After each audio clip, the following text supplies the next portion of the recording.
Good evening and welcome to Hands Off. My name is Rhett Hackett and I am your host. Thank you so much for joining us. I have a very special guest on the show this evening.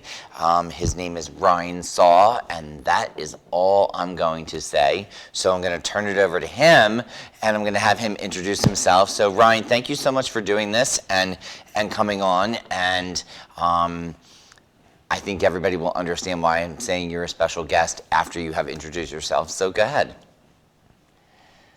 Well, thanks, Red. Well, yes, my name's actually Ryan Jackson Saw. It was a fusion of two family names when my mother got married. Yes, I'm a journalist with the Australian National Review, and I've been doing this for about 6 months now, approximately. And yeah, I was born in close to Central Australia, on the edge of Western Australia, which is a bit of a desert. You may see it as a bit like the middle of the Texan desert. And yeah, it's lovely to be on the show. Thank you. Oh, I'm super excited, and bless us for modern technology because you're actually connected through Zoom in Australia, and currently right now it's about 10 a.m. and it's Thursday, December 9th. Am I correct? That's right. I'm coming to you from the future, and everything is absolutely fine. Well, it's good to know that we're making it another day. So, so Ryan, you are a journalist for the Australian National Review, and That's right. How'd you end up in that role doing that job?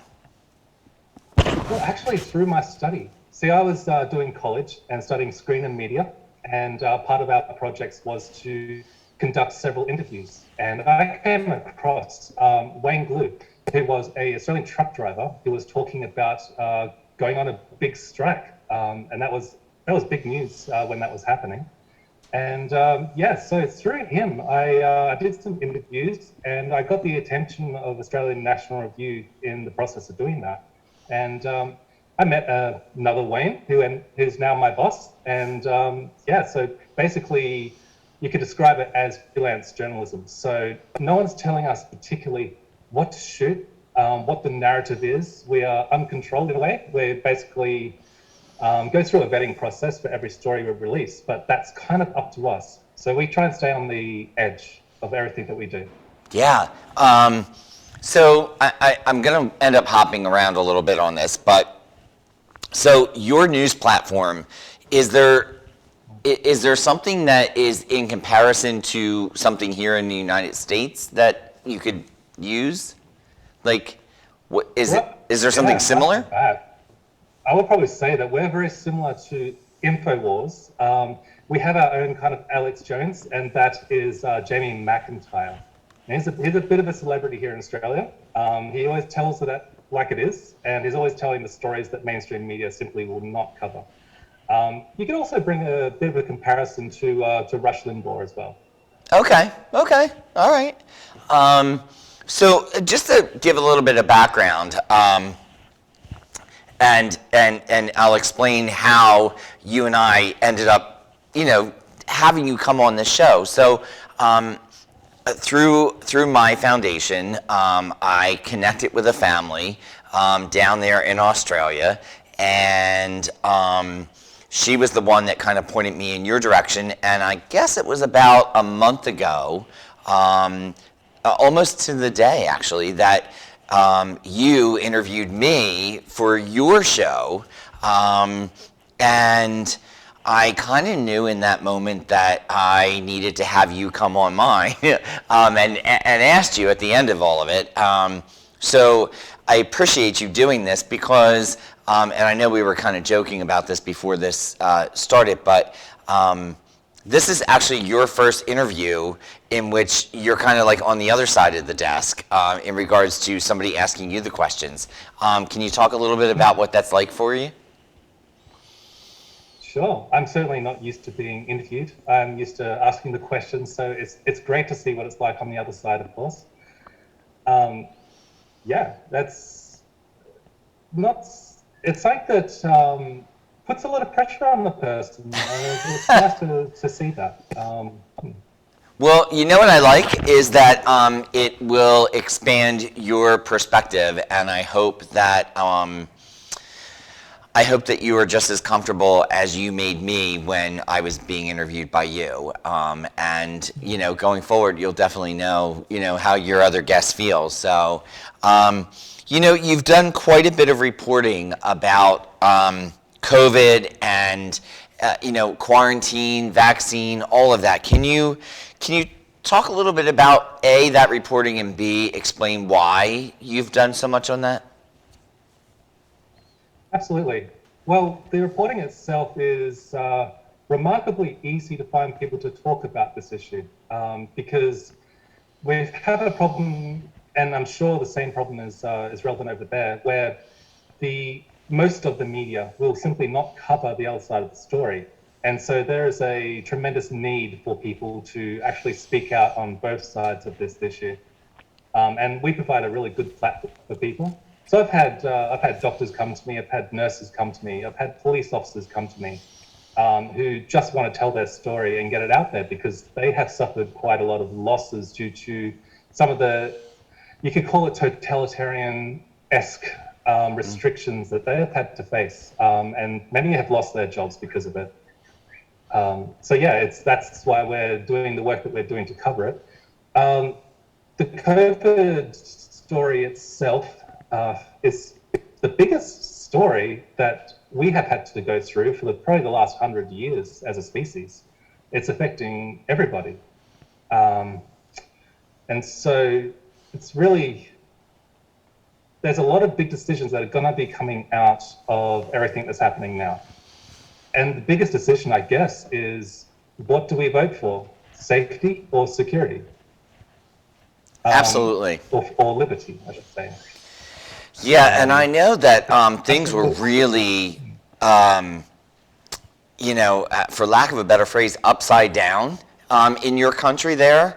And, I do want to point out the fact that you do report on both sides of the stories, and both sides of the story, and having people come in and talk to you about it. And do you feel like your reporting is making a difference in regards to the topic?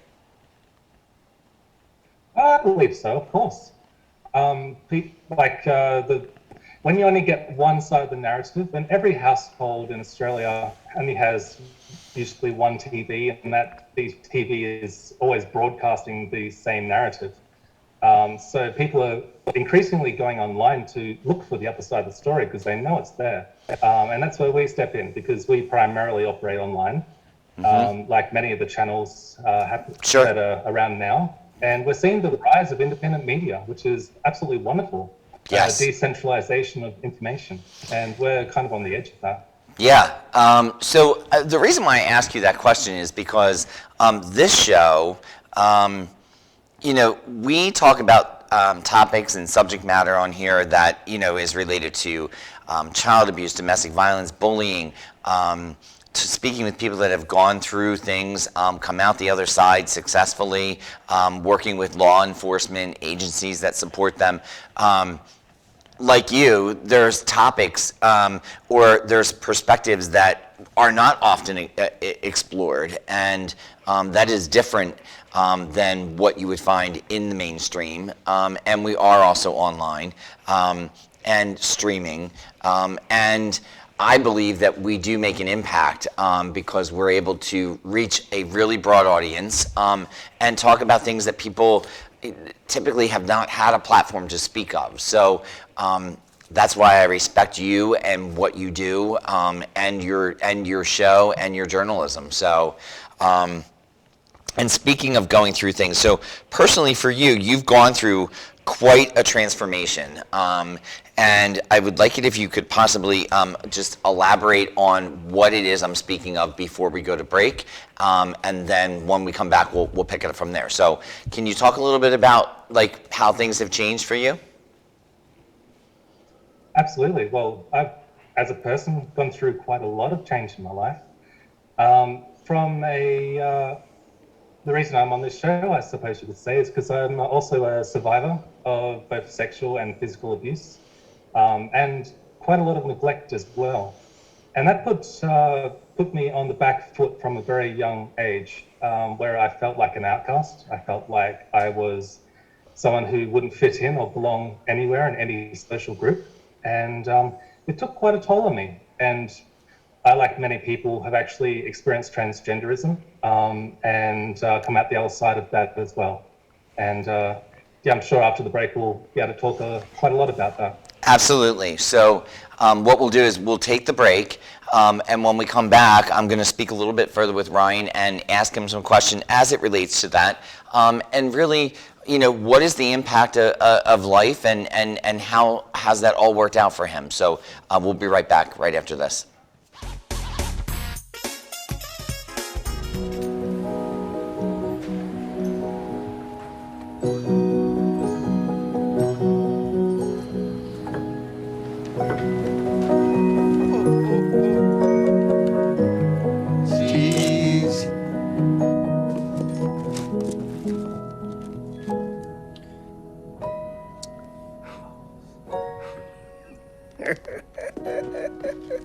Give more than a gift.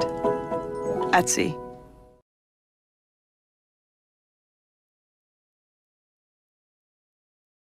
Twas the holiday season and joy filled the town, except for Scrooge, with his perma-frown. The gift of a Peloton bike did touch his soul.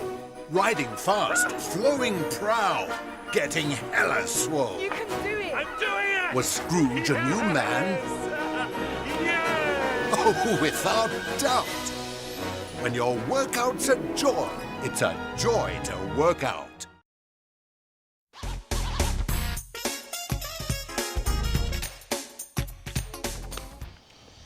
Welcome back to Hands Off. And before we went to break, my amazing guest Ryan had started to talk about his a little bit of his past in regards to abuse, that he is transgender. And Ryan, could you just tell us a little bit more about the challenges of transgender? When did you know? Stigma, bullying, abuse, anything that is tied to that. I would love to know. Because I know that we do have an audience of individuals that watch and care about that. So can you help us out and fill us in? Well, absolutely. My story of childhood is basically really rough. I went through a tremendous amount of abuse as a child. It started from being, I guess you could say, I was one of those children who never fit in at school. So I didn't really have a social circle. I was under-socialized, and so I was very much in my own world. And I think that made me quite an easy target for a lot of people. They kind of look for people who not having a strong social network to pick on. And so I used to get beaten up quite a lot, unfortunately. There was large groups of kids that used to target me, and it actually got worse when I went to boarding schools. From that point, I was subjected to almost daily beating and sexual abuse.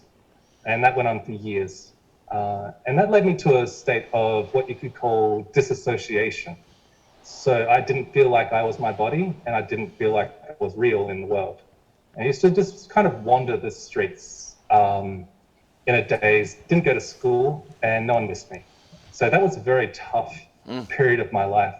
And it really put a lot of undealt with emotions and feelings inside of me that were completely locked off, almost like I walled it off because there's too much to deal with. And that can't be avoided forever. Eventually it comes out and it needs to be dealt with. And that's where I feel that transgenderism really stepped up for me. It was a healing transformation.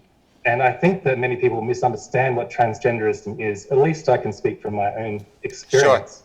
Sure. It's kind of like an emergency emotional healing transformation period where the feminine, for me, the feminine energy took over because my masculine energy was in a state of trauma.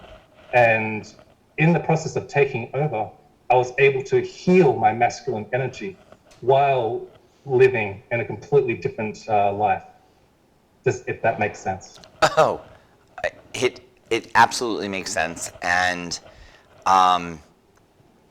wow, there is no doubt that you are confident in knowing who you are, why you are, and that's huge, especially given the background, being in a boarding school, going through that level of abuse, and let's just say that you could have gone a completely different route that would have ended up with you not living in this world right now. And I hope that you're aware of that, especially as, you and I have talked and, based on the people that you come across. I mean, my goodness, I commend you for being able to rise above that. What do you think contributed to that? Like, how do you think you got, we ask that question often on this show because we like people to hear and to see that it is possible, because we often suffer in silence, as you know. Was there one thing that stands out in your mind in regards to saying, yes, that is what got me through that? I think that music played a big role in me staying safe. I found that music was one of the greatest outlets for emotional energy, even working on a deep subconscious level, especially when it came to the period of teenage angst. It kept me grounded and it put me into a state of creativity, I guess you could say. Yeah. And because of that, I started to play with inventing myself over and over in different incarnations. So what period of my life I was a goth metalhead, and another period of my life I was transgender, another period of my life I was a government worker. And I wanted to explore what I could be as a person. And music really helped me with that because there's so many different genres and so many different types of music out there. It can help you to reflect on yourself in different ways. I agree. And, that the type of answer that you provided is what we look for, because, there is no right or wrong answer. And it's one of those, I'm always looking for all the different avenues that an individual takes so that others can say, all right, well, if I take a piece of that and a piece of that and a piece of that and put it together and come up with my own recipe for getting through some sort of trauma, getting through some sort of abuse, that, we have the opportunity to help out individuals that are tuning in and watching. So I appreciate the fact that you are able to really speak to that. There's something to be said, and I just kind of do you think that there is a correlation to you living your truth and reporting on the truth, or living your whole side of the story and telling and reporting on the whole side of the story? Do you think there's any kind of a connection? Well, I believe there is, of course, because the more we know about ourselves, the more we can see in others, and the more that you can see in others, the more that you pick up the subtleties and of the story that comes out for people. Because the truth is we're all reflections of each other, and you can only really see in other people what's inside of yourself. And so the more that you expand yourself, the more, I guess, you can see. Ooh. Ryan, you are hitting me in all the feels in regards to your answers. And that brings up another question that I would like to ask, and that's, I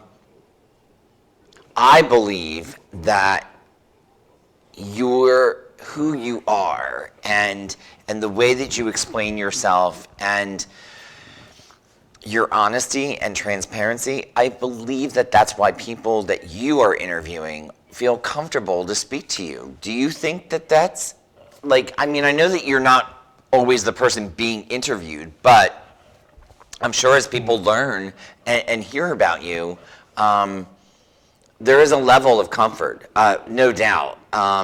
And maybe it's not because they know the story, but I know from you interviewing me and hearing my story of sex abuse and that whole path that there was a lot of empathy coming from you. And I think that comes from individuals that have gone through something, and either you know, if you haven't put it to rest, you have a lot of rage and a lot of violence behind you. But when you have, and you have a little bit of confidence, and you can kind of do like outreach to help others, that it kind of like comes through. Do you agree with that? Like, do you see that in yourself?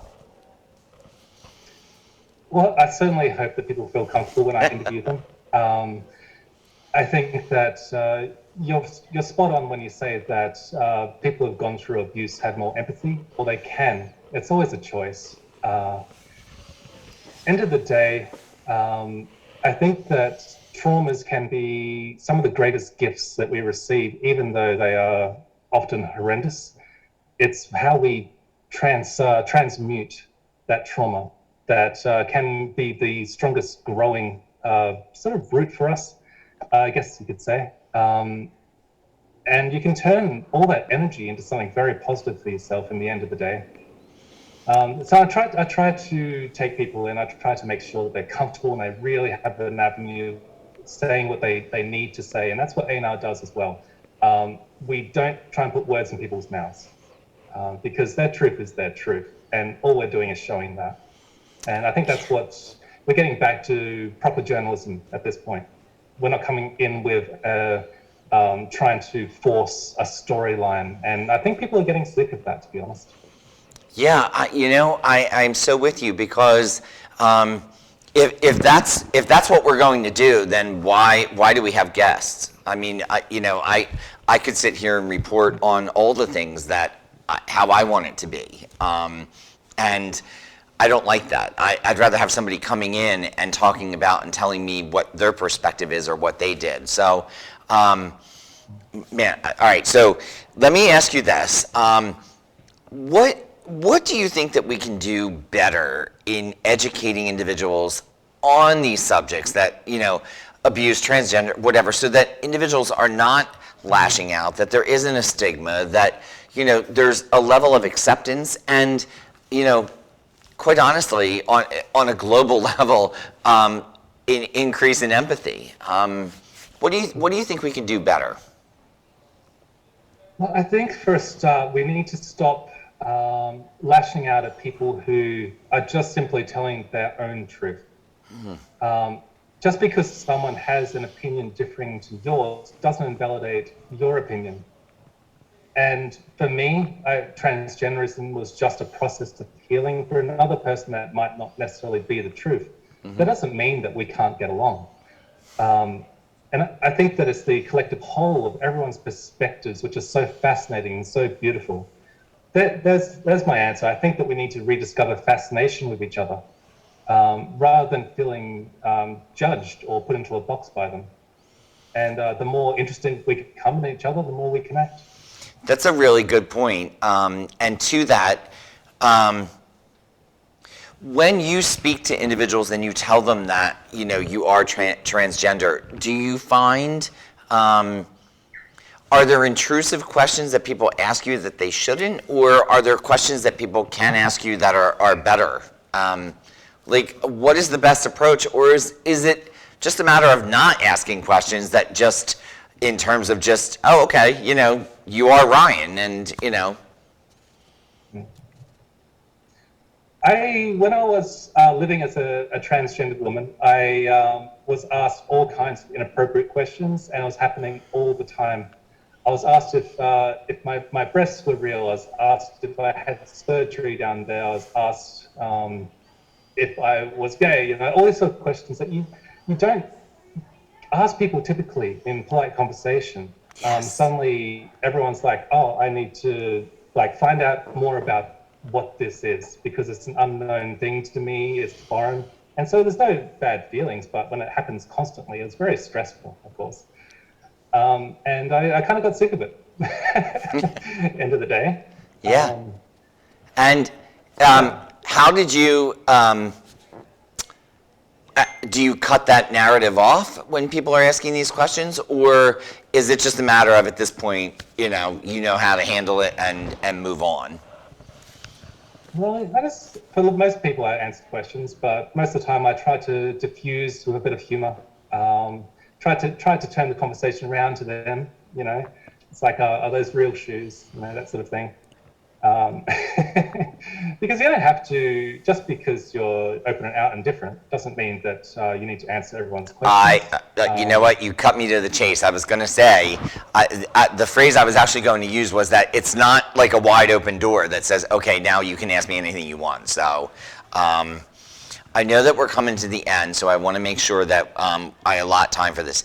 If somebody is watching this and they want to reach out to you, I know that we broadcast and we're streaming and anybody can see it, and I have a United States audience, but you never know. So if somebody wanted to contact you, what is the best way?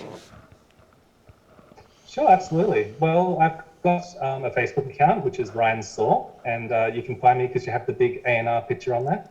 I'm also on YouTube under Nobody Productions, and we're starting up a production company there. So we're going to bring in some independent journalists and be producing some regular content. You can also contact me at ryanjacksonsaw@yahoo.com.au. And if you want to have a chat anytime, feel free to contact me. I'd love to just be there for anyone who just wants someone to confide in, or maybe some advice, or even just wants a friend. Oh, Ryan, you are, from the day that we had our very first conversation talking about you doing the interview with me, I knew that you and I were going to connect on a level that surely would come to the show. And I know we have to go, but I have to ask one more thing or point out one more thing.